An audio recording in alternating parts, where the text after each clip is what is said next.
If I say one thing simple about what people come to classes for is to pause so that they can support themselves in a daily practice, to stop, to put down their devices, to come out of a very stimulating world.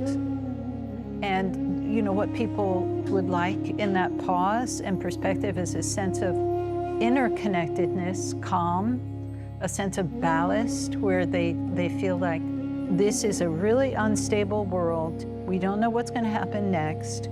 All kinds of things we never imagined are happening. And we can meet it with some inner resources and some ability to make sense of our world and ourselves.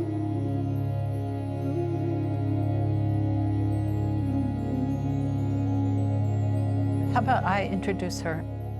Is that okay?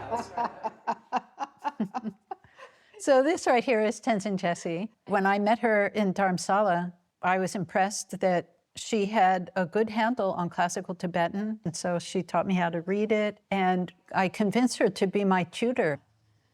Let's see, what can I say about the Venerable Dhammadinna? She tells really good snake stories, and Okay. she's a fabulous hiker. She can do 2,000-foot elevation gain, 3,000-foot elevation gain. What I in just a couple of miles? What am I saying?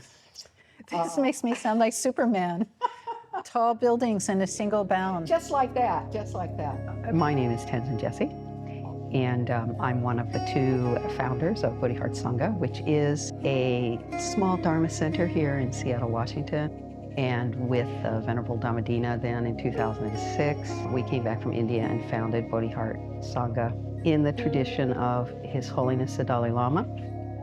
We have a good, kind of flexible community where all kinds of people are really welcome. So, you know, BodhiHeart is full of teachers and nurses and doctors, and it's kind of a concentration of people with a lot of compassion and concern for not just one's immediate crowd, but even the strangers and the bigger community.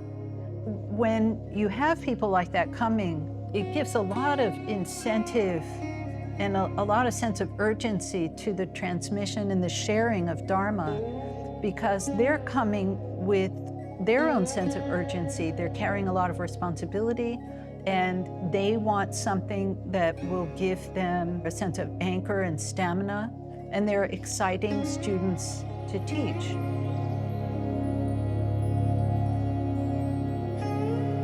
Well, knowing Jessie and Dhammadinna, it's definitely changed my life.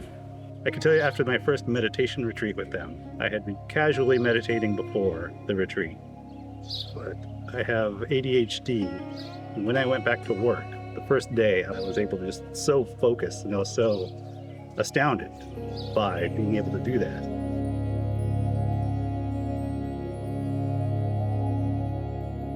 So I always knew I wanted to learn to meditate, so I saw a flyer in a coffee shop. At the time, I felt like my mind was a ball of yarn that was all tied up in knots, and I was trying to understand my role in it, because I felt like, how can I don't know how to handle this.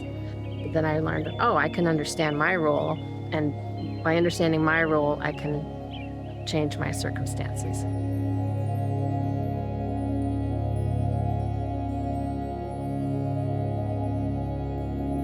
So when I met them, they were teaching out of a church. They were renting a room once a week.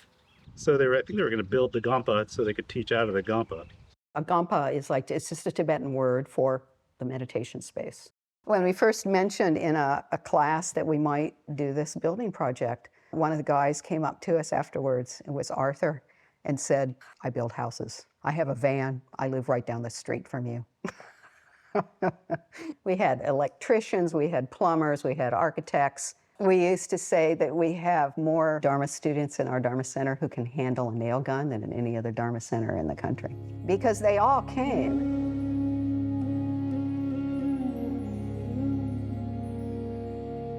There's been times that there's been a lot of anger and frustration, and it hurts. We're hurting, and how do we continue to practice while we're hurting?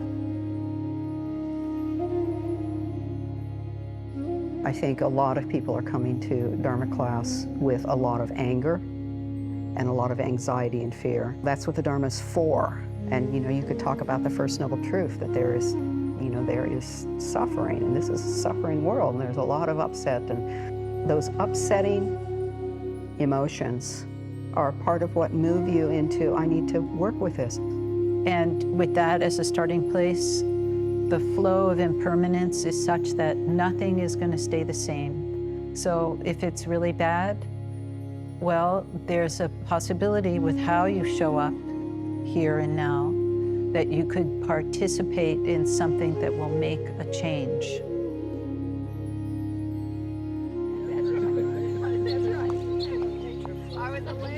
They just teach us and ground us and remind us that we're all human and we're all learning and we're all moving forward.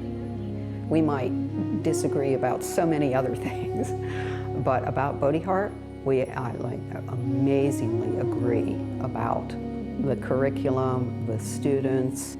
It's like the other ox in the yoke, right? To pull the ox cart, it takes two.